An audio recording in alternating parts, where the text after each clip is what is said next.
I'm a firm believer that creating commissions for your animations should not be difficult, and yet most people will end up staring at their animations paralyzed, unsure if their work is worth $50 or $500. I'm like most people. There are far too many factors that play into this, and a lot of bogus ideas out there that people want animated. Without knowing what you're doing, things can get extremely messy very fast. Thankfully, getting your commissions put together is very, very simple. Alright bro Chacho, before we start talking numbers, we have to answer a very basic question. Hey, bruh.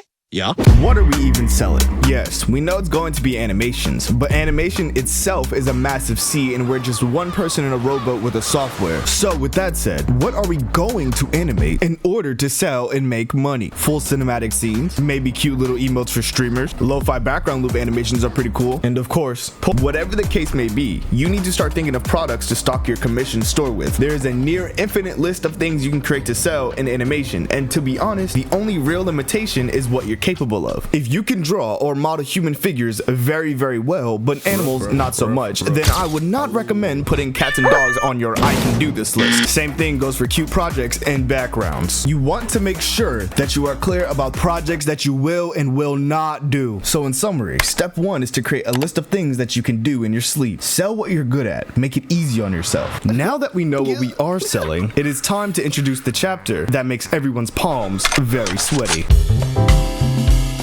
We are unfortunately unable to set prices on our work if we don't know how much we are worth. Gauging how much you're worth is especially hard in animation because animation itself requires 2 skill sets. One would be your animation skill set, and the other is your illustration skill set. You need to ask yourself, how good are you at following the animation principles? And are your animations even pleasing to the eye? Now stop asking yourself, because I'm going to show you one way to make a solid guesstimation about where you land without having to shit yourself on 10s and 12s. Go on a website that has commissions, something that's made for artists and animators. I will be using VGen because it is polluted with commission artists. In the search box, type animation, and from here we are looking for 3 animators to set as your floor and your ceiling. The floor is animators that make you say, I'm way better than this, and I can quite literally do this in 5 minutes, while your ceiling animators are the ones that leave you in disbelief, but you know you could do it in a year if you practiced hard enough. VGen has 3D animators on there as well, so the 3D animators watching can do exactly the same. When you have all 6 animators, you can now assess yourself to be dead in the middle of both. Make sure that you are honest with yourself when it comes to finding your floor and ceiling. It's easier than it looks. And with that said, we can finally get to the most exciting part of creating animations. Animations?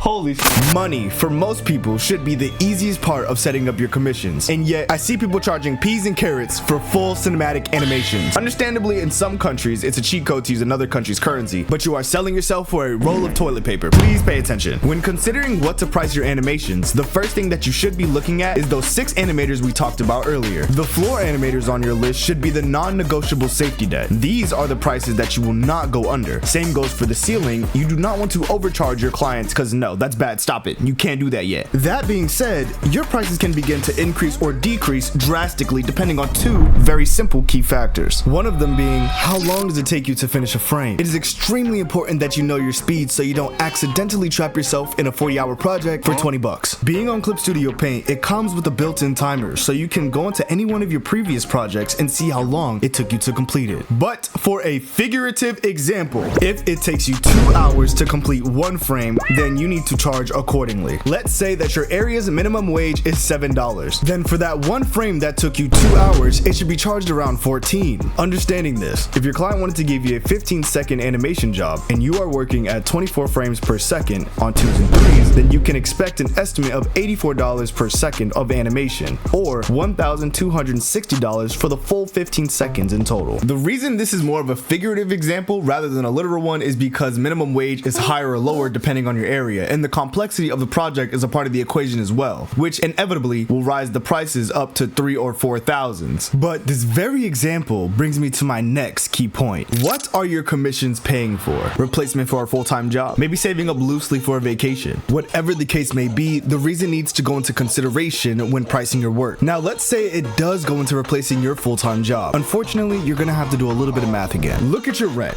your bills, living expenses, emergency funds, etc. If you are dependent dependent on this income, then you have to charge at a professional rate. Unfortunately, if your skills don't add up, then you won't have a business to work with full time. The saying skills pay the bills is probably the most important quote you'll have to stick with in this business. I will say, however, if you've had an education in animation, this will help your pricing drastically. If you have attended schools, more importantly, big league schools like CalArts, Pixar's, and Goblins, your work will be taken far more seriously. Fortunately, you can charge the big buckaroos while still being buns after going to these schools, though I'm 100% sure that won't be the case. Now that all the headaches are done and over with, we can finally move on to the most important part of commissions. There is two ways to get your commission shop up and running. One of them relies on RNG, while the other does not. The first way is probably the laziest but most automatic way to get commissions infrequently. This involves using a third-party program like Fiverr, Artistry, and VGen. For the most part, all you have to do is create an account, list what you're offering, and the website will do all the heavy lifting for you. It's the algorithms that will push you to people depending on what they're looking for. VGen in particular is fairly well at this, but the only problem is getting a spot is basically a gotcha system. For this site, you unfortunately cannot just sign up. You have to hope and pray that you get in, while competing with hundreds of others trying to get on the same platform. But if you are a social butterfly and you have friends on this site, you can leech off of them with their friend code, skipping the entire applying process. Good for you. Now, when it comes to Fiverr, in my opinion, it is not so great. Naturally, you'll see very low prices because people are extremely desperate to get any type of commission, though it is still a platform that you can use if you're trying to get some type of commission. All these sites are great. However, there is one way that is so much better than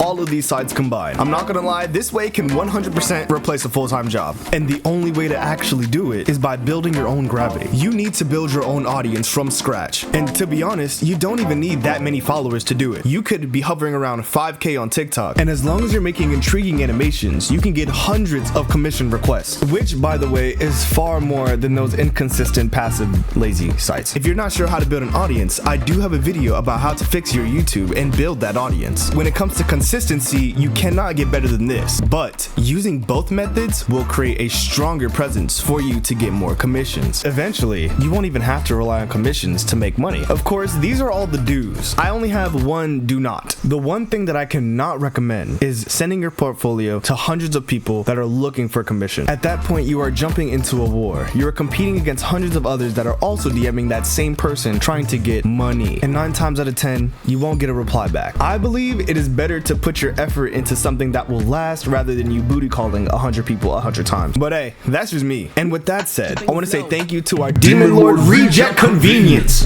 and Lyco for being the slimiest. Island, you already know, like, whoa, okay, baby, let's go. Gritan, busca mala acción, me tienen envidia. Ser la vi, así es la vida. Pero mira cómo hacen fila, Giovanillo, baby, tranquila.